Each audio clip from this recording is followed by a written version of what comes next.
D'ailleurs, dimanche, je ne sais pas encore comment je vais m'arranger.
bon break.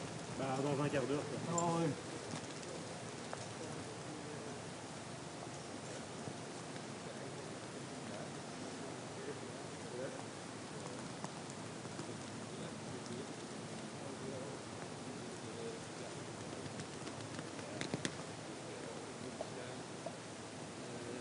So it's pretty much like that here in this area.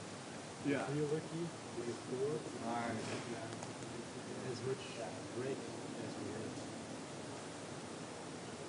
Working time.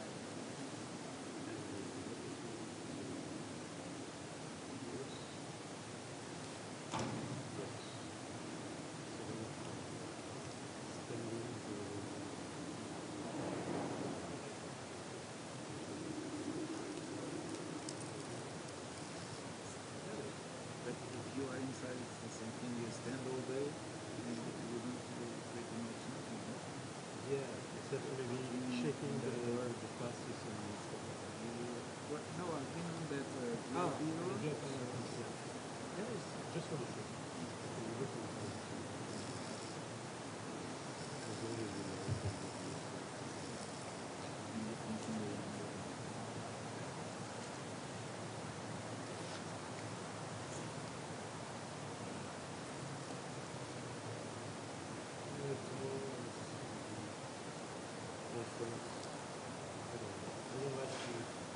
The Turkey, and then that, I think, you know, they say, oh, the passes, the blue passes can go, okay, then you have a legend.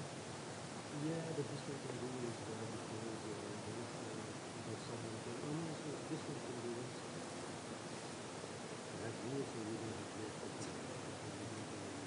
It's a bit complicated to be on the doors checking the passes, and when you stay in your position for the third person not to press, and then someone comes behind you.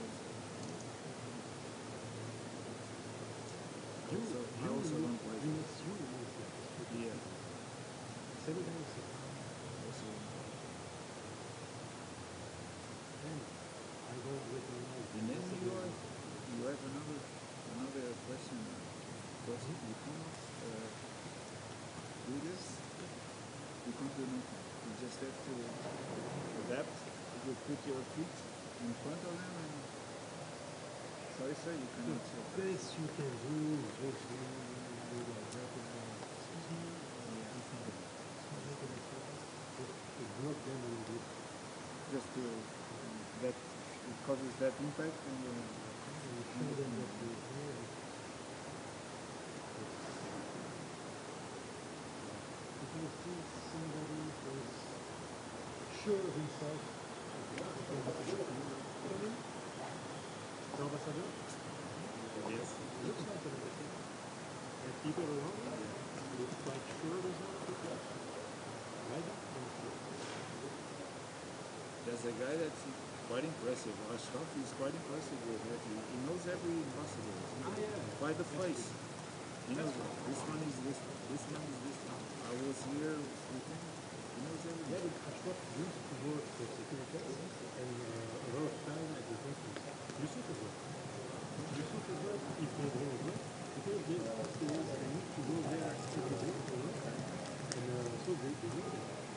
When it was on the other side, we had the post, this post. We used to do that post, actually, Palestine. And so we saw the lieutenant quite Every often. day. Not every day, but quite often. So we knew who was or at least you knew this is an ambassador. So you can show me all the pictures. Yeah, okay. Maybe. But I know one or two. no, I can't even say I know people. I'm not even sure about the second.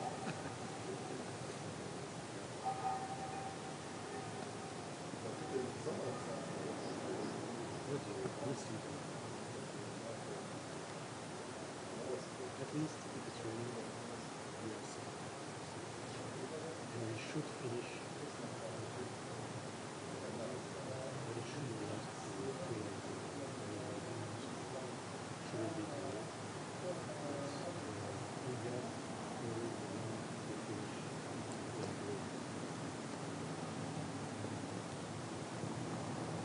start at 7 a.m.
Friday we can go at 7 o'clock. I don't know about you, but I don't have nothing to do. Friday I'll work from 7 to 7. Friday I have an appointment at 7:30 and then I have to pick up my son and go back home, so we'll see how it is. That's what I was telling you. Schedule like that. Yeah, I'll go to that.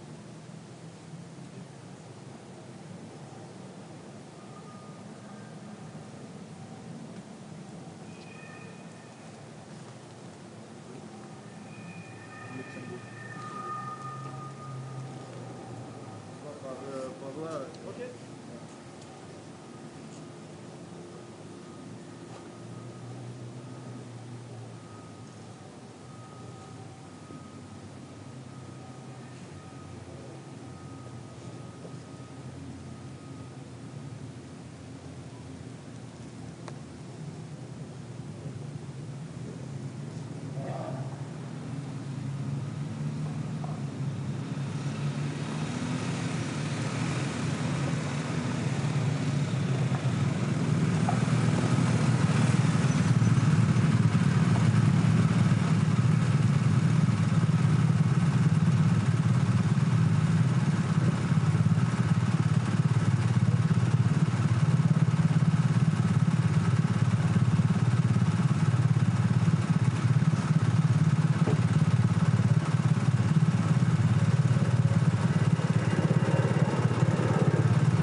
We continue the support for Ukraine through our command in Wiesbaden.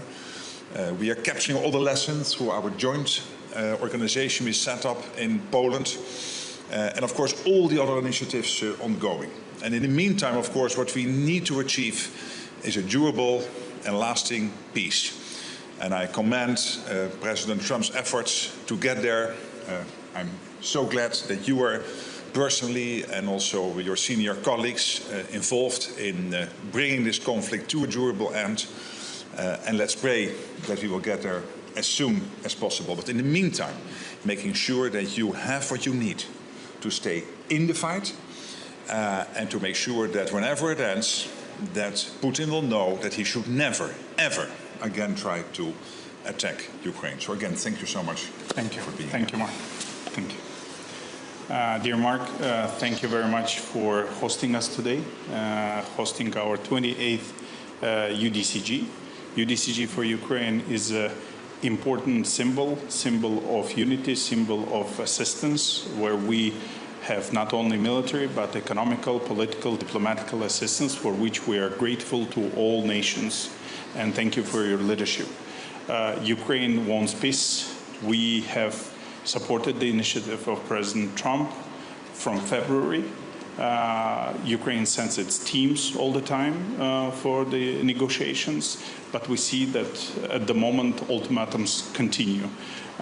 We're thankful to all the nations for the support, and hopefully today we will have some good announcements, very productive meetings as always, and hope to achieve unity and show our resilience and signal of unity once again. Thank you. Thank you so much. Yeah. Thank you.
Wir kommen heute zum zweiten Treffen der UDCG zusammen unter dem Vorsitz von Deutschland und Großbritannien.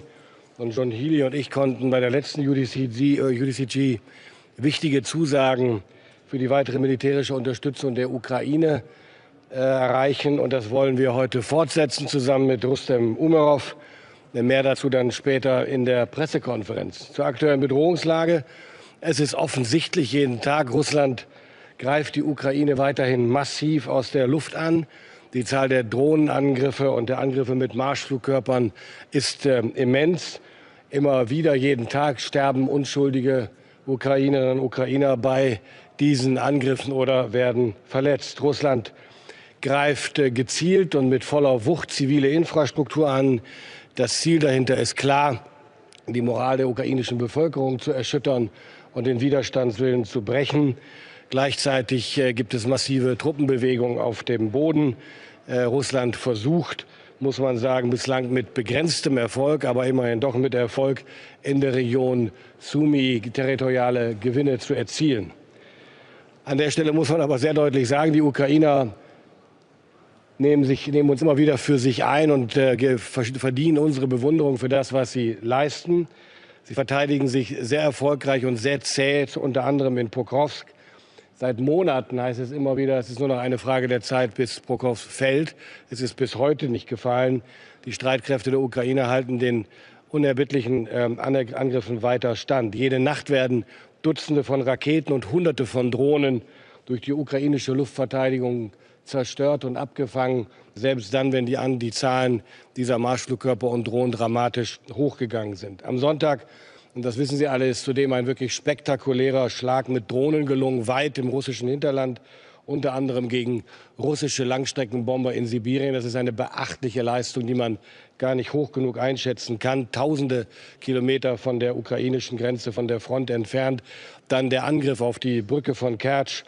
Also eines zeigt das, oder zwei Dinge zeigt das sehr eindrucksvoll. Erstens, die Ukraine gibt nicht auf. Im Gegenteil, sie ist kreativ, sie ist motiviert nach wie vor und sie verteidigt sich, wo immer sie kann, sehr erfolgreich.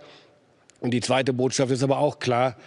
Es zeigt nämlich Putin und der russischen Bevölkerung, dass die russische Führung ihre strategischen Ziele, ihre militärischen Ziele in der Ukraine bisher nicht erreichen konnte und auf Sicht auch nicht scheint erreichen zu können. Umso wichtiger ist, dass Deutschland die Ukraine genauso wie die anderen europäischen Partner in ihrem Abwehrkampf weiter unterstützt. Beim Besuch von Rutte and Umerov letzte Woche in Berlin haben wir vereinbart, dass Deutschland die Produktion von weitreichenden Waffen in der Ukraine finanzieren wird. Damit setzen wir unseren Plan um, und der ist wichtiger denn je, künftig verstärkt direkt in die ukrainische Rüstungsindustrie zu investieren. Vor Ort geht das alles noch schneller und die Kapazitäten sind auch noch da. Der Vorteil: noch in diesem Jahr kann eine erhebliche Anzahl von weitreichenden Waffen produziert werden. Die ersten Systeme können schon in wenigen Wochen in den ukrainischen Streitkräften zum Einsatz kommen. Außerdem haben wir verabredet, die Lieferung von Luftverteidigungssystemen, Waffen und Munition fortzusetzen. Und wir finanzieren, und auch das wird immer wichtiger in der jetzigen Phase des Krieges, Instandsetzungseinrichtungen in der Ukraine sowie einen Großteil der Satellitenkommunikation. Meine Damen und Herren, Sie wissen, einer unserer Schwerpunkte von Anfang an war die Stärkung und die Aufrechterhaltung der ukrainischen Fähigkeiten zur Luftverteidigung. Daher werden wir die Initiative Immediate Action on Air Defense erneut auflegen. Sie war finanziell ein beachtlicher Erfolg. Im vergangenen Jahr konnten wir rund 1 Milliarde Euro von Partnern einwerben. Daran wollen wir anknüpfen und die Initiative fortführen als Enduring Action on Air Defense mit hoffentlich gleichem oder größerem Erfolg. Außerdem, und das wird dann morgen der Fall sein und heute darüber hinaus, vergrößert sich die Gruppe der Unterstützer, die beim Aufbau der ukrainischen Fähigkeiten zum elektromagnetischen Kampf mithelfen wollen. Belgien, Estland, Italien, Schweden und die Türkei wollen sich unserer Capability Coalition anschließen. Gemeinsam wollen wir in dieser dafür sorgen, dass die ukrainischen Fähigkeiten im elektromagnetischen Kampf weiter gestärkt werden. Dazu zählt, Sie wissen, dass die Sicherstellung der eigenen Kommunikation, die Aufklärung und Störung der gegnerischen Kommunikation und vor allen Dingen natürlich, und das mit zunehmender Bedeutung, die Drohnenabwehr. Soweit von mir. Fest steht, die Ukraine kann sich auf Deutschland auch weiter verlassen. Herr Minister, welches Signal geht von dem heutigen Treffen aus, wenn die USA nicht mal mehr auf Ministerebene vertreten sein werden? Also erstens war der amerikanische Kollege, glaube ich, einmal persönlich da. Die Vereinigten Staaten von Amerika haben sehr früh angekündigt, das Format in der Form mit ihrem Vorsitz nicht fortführen zu wollen. Das haben wir zu akzeptieren. Und Großbritannien und Deutschland sind hier in den Lead gegangen und haben die Führung übernommen. Wir werden heute einen neuen Ansatz vorstellen. Darüber wird dann in der Pressekonferenz zu berichten sein. Wir wollen das ein bisschen anders strukturieren, etwas besser strukturieren. Das ist eine Entscheidung der Amerikaner, die ich nicht zu bewerten habe. Entscheidend ist, dass wir im Gespräch bleiben, und das tun wir. Morgen wird Pitexit dabei sein. Herr Minister, eine Frage zu der spektakulären Aktion, die Sie ja schon erwähnt haben. Dabei sind ja Bomber zerstört worden, die auch ein Teil der russischen nuklearen Abstreckung sind. Jetzt wird mit einer massiven Antwort der Russen gerechnet. Wie bereiten Sie sich darauf vor? Was erwarten Sie? Wird das hier auch besprochen werden? Also Rustem Umerov wird sicherlich dazu nachher Ausführungen machen, womit Sie rechnen und worauf Sie sich vorbereiten. Aber auch das wird er mit der gebotenen Zurückhaltung auch in diesem Kreis tun. Womit zu rechnen ist oder womit gerechnet werden kann und wozu die russischen Streitkräfte tatsächlich in der Lage und wozu Putin willens ist, das können wir nur spekulieren am Ende. Ich glaube, dass die Ukrainer gut vorbereitet sind, auch mit der Unterstützung, die sie von uns weiter kriegen. Herr Minister, Präsident Zelensky bittet seit Monaten vor allem auch um zusätzliche Patriots. Glauben Sie, dass Sie mit Ihrer neuen Initiative ihm jetzt auch irgendwie mehr Patriots besorgen können? Systeme? Also wir strengen uns seit Monaten intensiv dafür an. Deutschland hat 1/4 seiner eigenen Patriot-Systeme abgegeben. Wir, das habe ich auch den Kollegen letzte Woche sehr deutlich gesagt, wir sind nicht in der Lage, weitere Systeme abzugeben. Aber wir werben dafür in den Vereinigten Staaten von Amerika, aber auch bei anderen Alliierten, dass sie Patriots oder ähnliche Systeme zur Verfügung stellen. Und wir haben auch angeboten, jeweils im Einzelfall zu prüfen, ob wir bereit sind, ein System, das zur Verfügung gestellt wird, zu bezahlen. Einfach weil wir sagen, es geht jetzt um Geschwindigkeit und auf Nachlieferung von Bestellungen des Herstellers können wir nicht warten. Das dauert einfach immer noch zu lang. Wie kann die Amerikaner haben ihre Finanzen Armee vergrößern, wenn die NATO will 40.000 Soldatinnen und Soldaten mehr haben? Wie wir das machen wollen? Ja. Naja, indem wir erstens die Attraktivität des Dienstes bei der Bundeswehr deutlich erhöhen wollen. Wir haben einen ersten Schritt dazu gemacht durch das Artikelgesetz vom Anfang des Jahres. Das ist ein echter Paradigmenwechsel, von der Öffentlichkeit kaum zur Kenntnis genommen, aber es ermöglicht viele Dinge, die vorher nicht möglich waren. Und schon vor diesem Gesetz ist es uns gelungen, im Januar, im Februar im Vergleich zum Vorjahresstichtag die Zahl der Einstellungen im militärischen Bereich um über 20% zu steigern. Das reicht noch nicht, aber es ist ein wichtiger Einstieg und diese Kurve wollen wir weiter nach oben laufen lassen. Und gleichzeitig werden wir über den neuen Wehrdienst zusätzliche junge Männer und Frauen, sobald das Gesetz in Kraft tritt, Ende des Jahres hoffentlich dann für die Bundeswehr gewinnen können. Danke. Brits that they will adopt the 5% spending target? We will discuss that later when I meet John Healey. Die Amerikaner scheinen ja nicht mehr bereit, ihre finanzielle Unterstützung für die Ukraine fortzusetzen. Wer kann denn in der Allianz und wie diese Lücke schließen, wenn die sich auftut? Also Ihre Hypothese besagt ja, dass es so scheint, als ob. Und ich sage, bislang gibt es keine Anzeichen, dass das endgültig ist. Es kann passieren, ja. Aber die Europäer sind bereit und Deutschland ist bereit, hier in die Verantwortung zu gehen. Was wir kompensieren können, wird sich zeigen. Wir zeigen aber sehr klar, dass wir entschlossen sind, die Ukraine hier nicht alleine zu lassen und zu tun, was nötig und möglich ist, um die Ukraine in ihrem Abwehrkampf zu unterstützen. Und wir setzen weiter darauf. Der Bundeskanzler wird ja heute nach Washington reisen, dass in seinen Gesprächen dort Bewegung erreicht werden kann. Okay, vielen Dank.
And a couple of short messages. So first of all, defense investment pledge 2032 should be out of question. It's definitely too late. If we are able to do simple maths and we talk about Russia's ability to be ready, well, possibly to test NATO in just a few years, possibly 27, 28, 29, so 2032 is, well, most likely after the war. So we cannot talk about that. Now, talking about Ukraine, you recognize true friends not during a party, but when you do have difficult times. So therefore, our continuation of support for Ukraine and increasing it is of utmost importance. If we fail with support to Ukraine, when Russia and China's coordinated action globally will actually show such level of chaos and discord that we won't be able to restore our world order ever. Thank you. What does it mean that the US today is not represented at ministerial level? What kind of signal does it give for the support for Ukraine?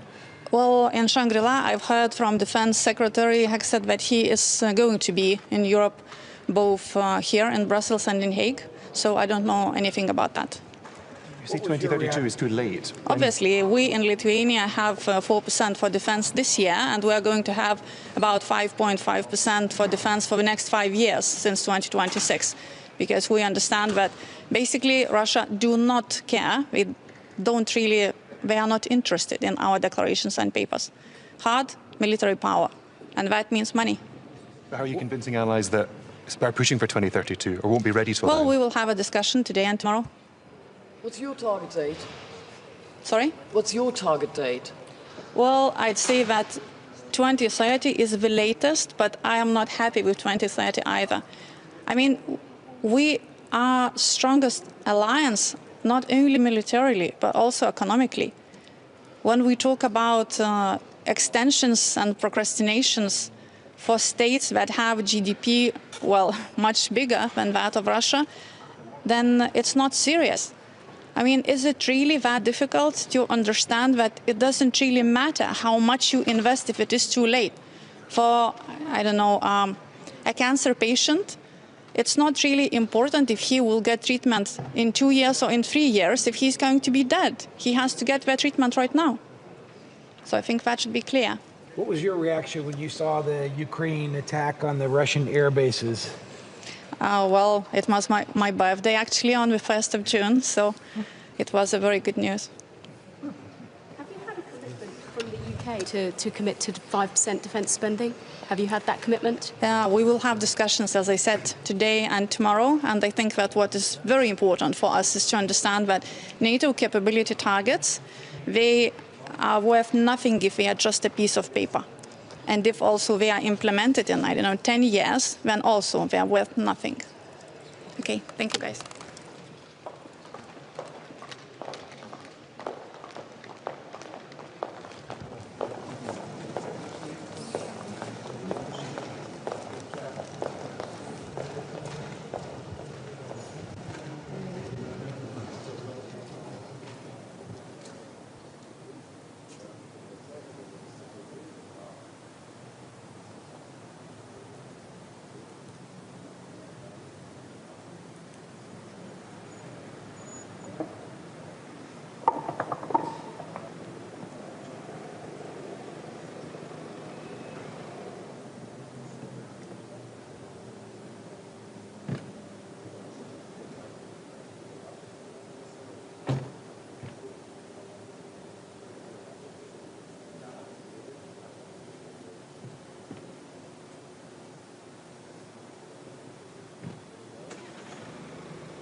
NAVO toch inderdaad een commitment te geven voor een nieuwe NAVO-norm van 5%, waarvan 3,5% voor militaire uitgaven. Yes, so maybe let me start in English, and then I will come to some Dutch questions.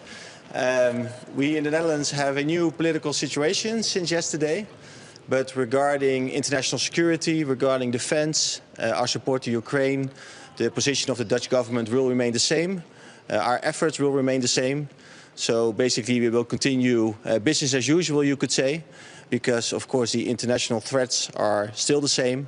And in order to protect ourselves and to strengthen both our military and our alliance, we need to continue the important work we do. So the efforts and the position of the Netherlands will remain similar. For today's UDCG, I announce a new support package of 400 million in maritime security. This will include more than 100 vessels, patrol boats, transport boats, interceptors, special operations craft, so a broad array of more than 100 vessels. Secondly, the package also includes sea drones, over 50 sea drones. And third, it will also include weapon systems, sensors, reserve parts, training, so a full package to strengthen the maritime security of Ukraine. This is very important because we do see that the Russian threats in both the Black Sea, but also around Kherson and in the Dnieper River are increasing. So this is very important for Ukraine to protect itself against that. And also, of course, we want to support Ukraine in freedom of navigation and maintaining the trade routes and the sea routes. So an important support package that we announced today. What kind of signal is coming from this UDCG when the United States are not even represented at ministerial level anymore? We do know, of course, that the position regarding military aid of the current administration has changed. But we do need to see also in the upcoming weeks and months what that means. We also see that Russia and Putin are not willing to truly negotiate. And I think the United States is also starting to realize that. So we should do two things. One is to increase pressure on Russia, and on the other hand, keep supporting Ukraine. And the fact that they are still participating with their ambassador, I think that's very important because we also see that other countries are doing that as well. So I don't see that as a sign of detachment, so to say.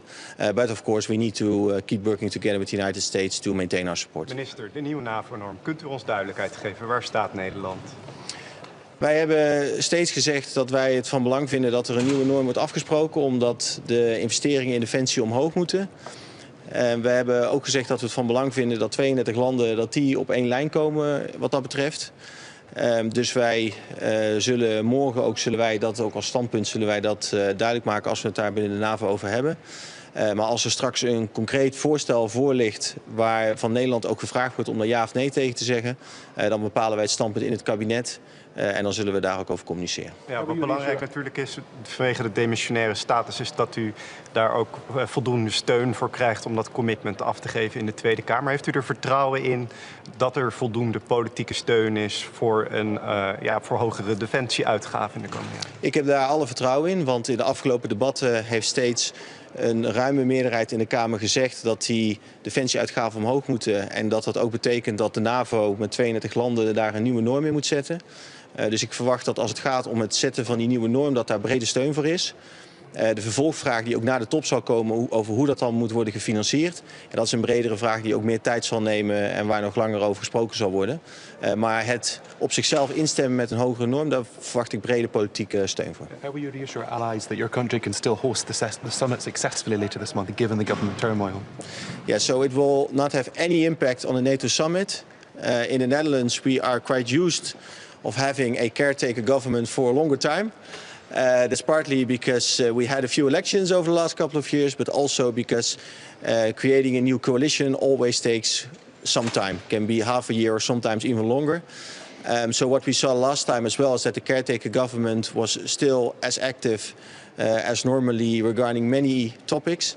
And as I said before, we as the caretaker government have decided to keep doing the same thing when it comes to defense, international security and foreign affairs. So also regarding the NATO summit, we will make this a great success. We will set a new ambition with 32 countries in unity, and it's going to be a successful summit. No visitor, no participant will see or experience any difference. Do you think it would help if other leaders and the Secretary General would appeal on the Dutch Parliament to allow the caretaker government to take a position on the summit on the 5%? Or do you think in Parliament it's already well known how the Secretary and the other leaders are thinking about this issue? No, I think there are most parties or many parties in the Dutch Parliament. They do understand the threats that we are facing. They do understand the necessity to invest more in defense. They also see the value of setting a new norm, of setting the Hague investment pledge. They expressed that in previous debates as well. So I don't think that they need another call from anyone. But it's always good, of course, to have different people explain. Secretary General of NATO, also military commanders, also defense ministers like myself, to explain more about the threats that we are seeing, but also our intelligence agencies are seeing, and therefore also explaining the need for our security to invest this additional amount of money. What do you make of this Ukrainian Operation Spiderweb, and what does it mean for the security of Dutch air bases like Leeuwarden? I think it has shown us once more how Ukraine is able to exceed any expectations. How Ukraine is able to use its creativity to surprise us. What we have seen also over the last couple of days, I think that Ukraine has shown us that if we keep supporting them and if our deliveries remain solid, that they can do remarkable things. So for me, it's only an encouragement to do even more. Of course, we should never underestimate the enemy. We should never underestimate Russia, and also look after our own security, also of our own military bases. That remains important. But we don't see any new threats after what Ukraine did, so that's not a reason now to do something additional. But we need to remain alert and first and foremost support Ukraine to make sure that they can continue the fight. Isn't that naive? Do you think that 2032 is a realistic goal? One of your colleagues just came by and said it will be too late, it will be after the war. So we do need to talk about this. I think we need to find a balance between the military necessity, the financial, where the countries can implement it, where the countries can financially include it in their budgets. We also need to make sure that 32 countries are aligned on this.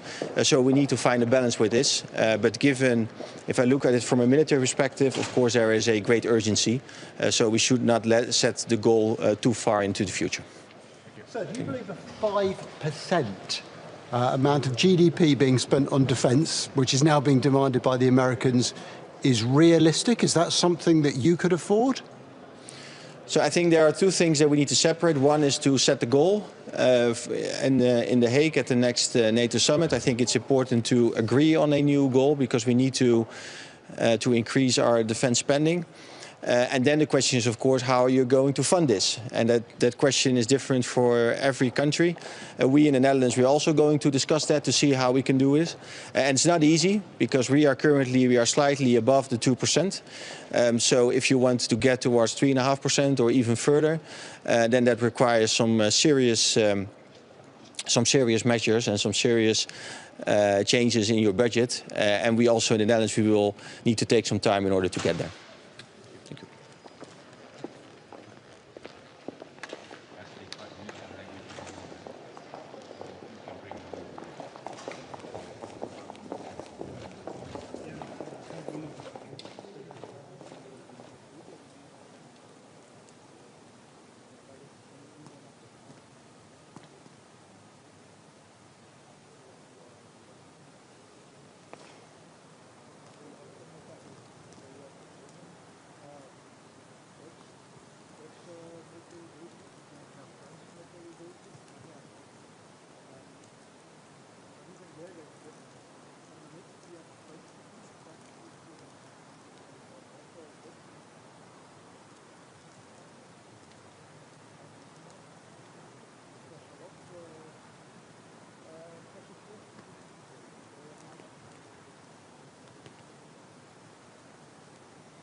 excusez, parce que j'ai des mains. Je donne 150 euros pour une pièce qui coûte 24